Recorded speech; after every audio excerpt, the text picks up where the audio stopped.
We first of all agree that I will not field any questions this afternoon, but I'm going to issue a statement, which I will read as follows. I start by saying good afternoon, ladies and gentlemen. Yeah, having accrued considerable experience in the public service of the Republic of Kenya in numerous capacities, I strongly believe that for any meaningful, positive and measurable change to happen, things must be done differently. This is simply because you cannot get a different result when you are using exactly the same method. While I do concede that I am not perfect,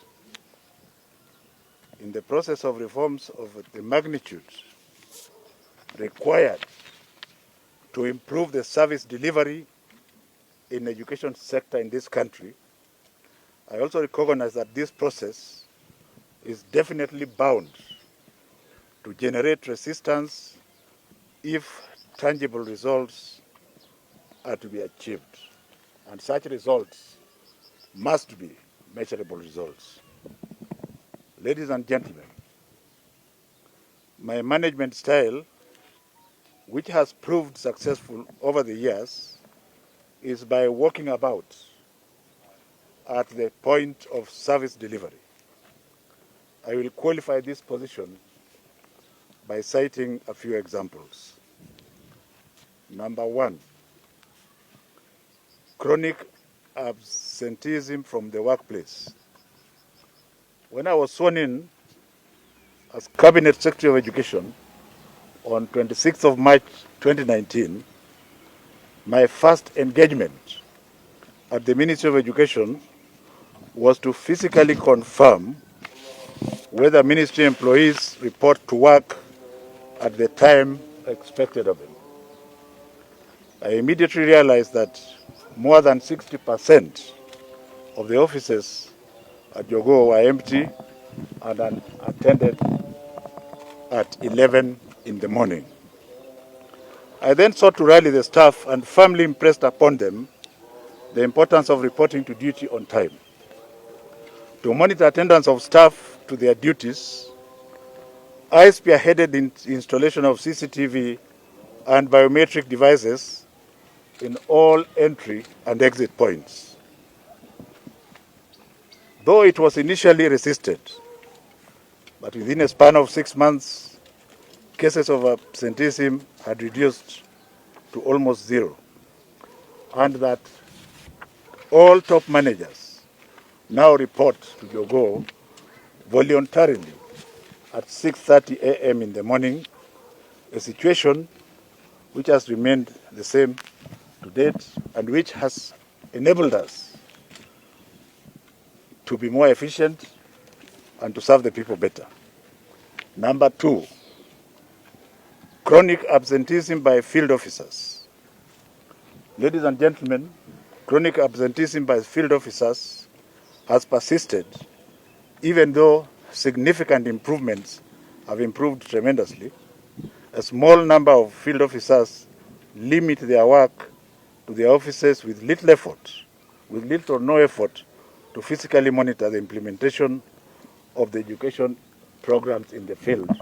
Of course, unless a senior ministry official from the headquarters is available. This is, however, negated by a substantive number of dedicated field officers whose impact in the field is laudable. During my numerous field visits, I've been able to identify competent officers, as exemplified by Mr. Weru Machocho, whom I promoted and deployed as a regional director, and has demonstrated excellent results in a short span of 1 month, during which period he has visited more than 200 schools to physically inspect and ensure that economic stimulus desks are fabricated as per the prototype specification and delivered promptly to schools. Ladies and gentlemen, for measurable impact to be made, all government employees must work for the pay that they earn monthly. In my many field visits, I have noted, regrettably, that absenteeism is the single leading cause of poor quality assurance and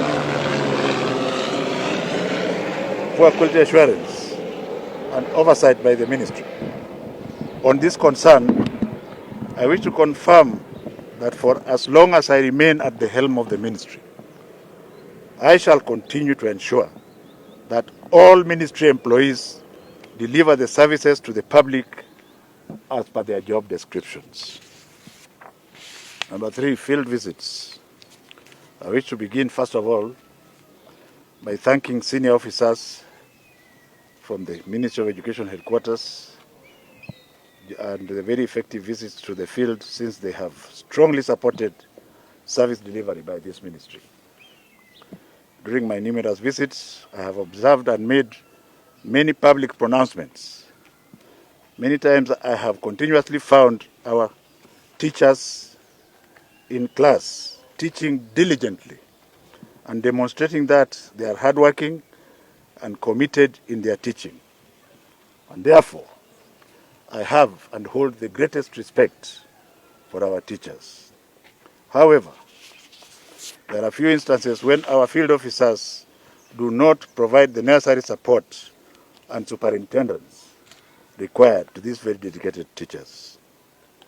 The rights of learners, teachers, and parents and the wider public who are directly or indirectly affected by the education sector must be safeguarded by all public officers in the education sector by being hands-on and diligent. This is not negotiable. Number 4, misappropriation of public funds in the Ministry of Education. As public officers, we are duty-bound to ensure that Kenyans and their hard-earned taxpayers and revenues from the public kitty is prudently utilized. This can only be achieved if we embrace a hands-on management of these resources. This management approach has been instrumental in identifying lapses within the ministry where public funds have been misappropriated, and measures to ensure that effectively intervene have been deployed. In order to ensure that proper planning and record keeping is maintained, the CBC task force undertook an exercise to collect data from all learning institutions and the learners in each institution. This can now be verified and is fully documented. A key example, among others of significance, is the task force finding in the primary school sector, where our due diligence identified an inflation of numbers from 8.47 million learners to 9 million learners. The shortfall of Kenya shilling 529,997,000. No, let me take that again. The shortfall of 529,997 learners has led to the saving of Kenya shilling 752,594,740 annually. Number 5, the government economic stimulus package. They want the Kenya shilling 1.9 billion. The reason why I'm here this morning. The government of the Republic of Kenya, led by His Excellency Uhuru Muigai Kenyatta, allocated Kenya shillings 1.9 billion under the economic stimulus package for the supply of desks, which were originally meant to be 250,000, but now are 622 plus, in order to enhance the social distancing as a strategy of reducing COVID-19 transmission.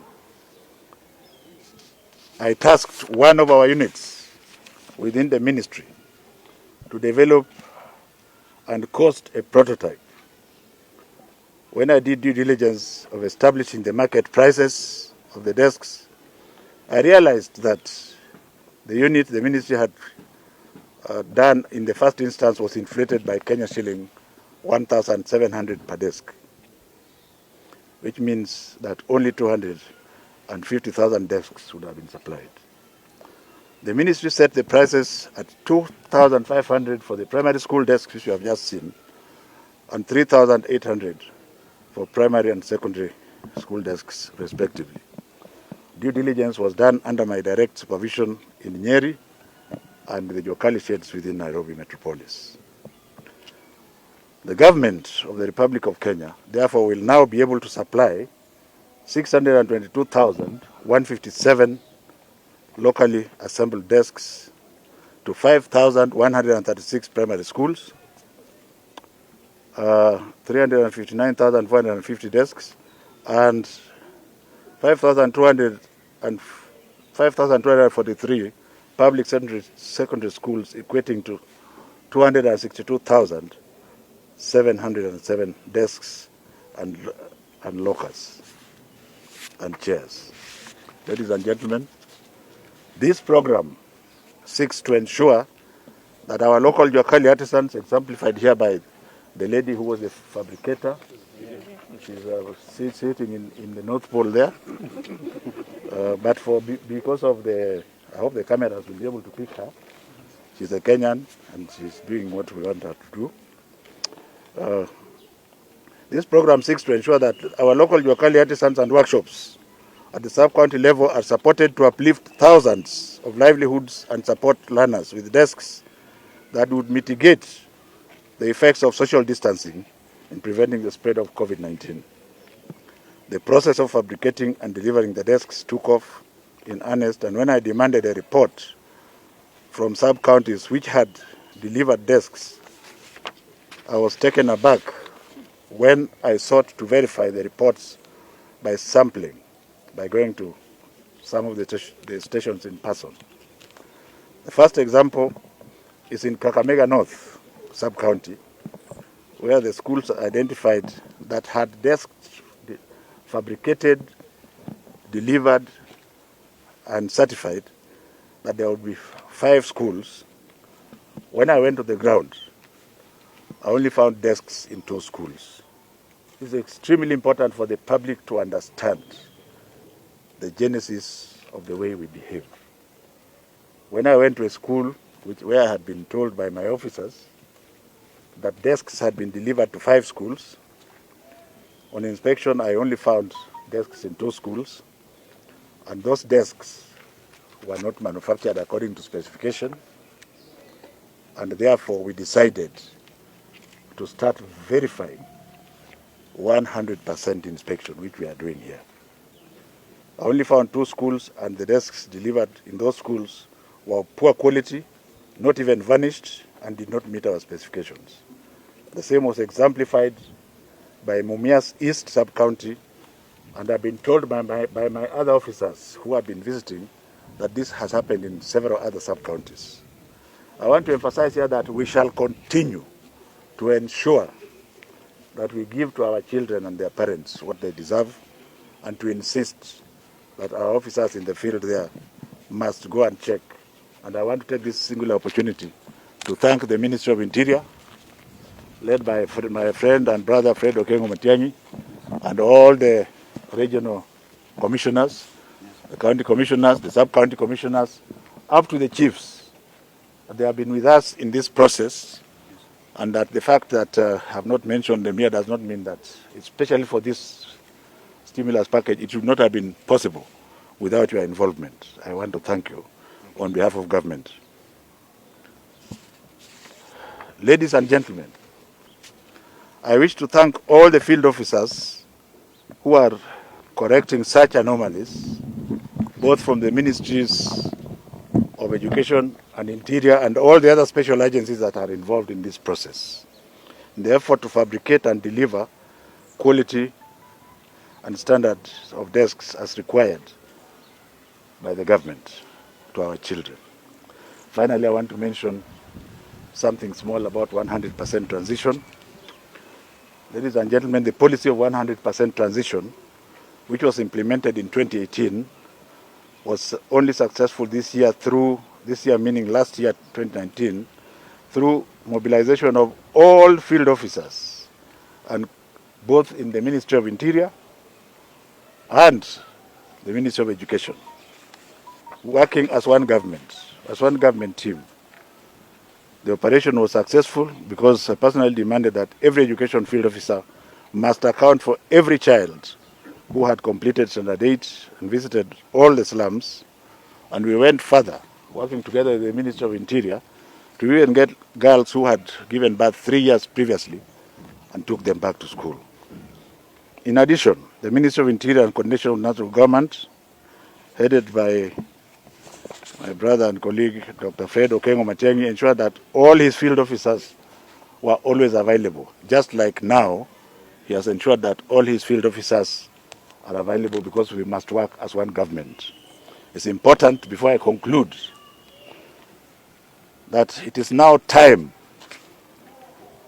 that as you demand things from your public officers, they must be facilitated to work to ensure that they deliver, and what they deliver must be measurable, not politically, but physically.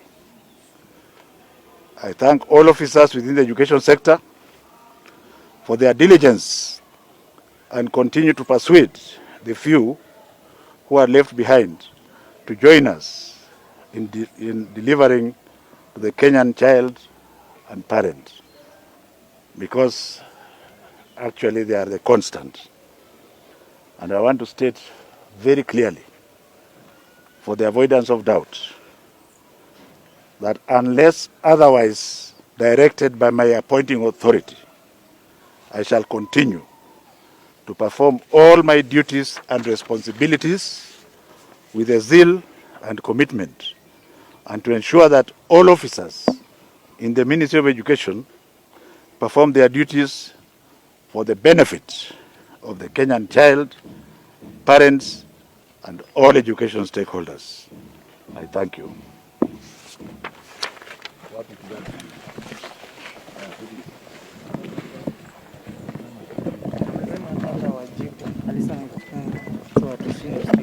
No, sasa wajibu.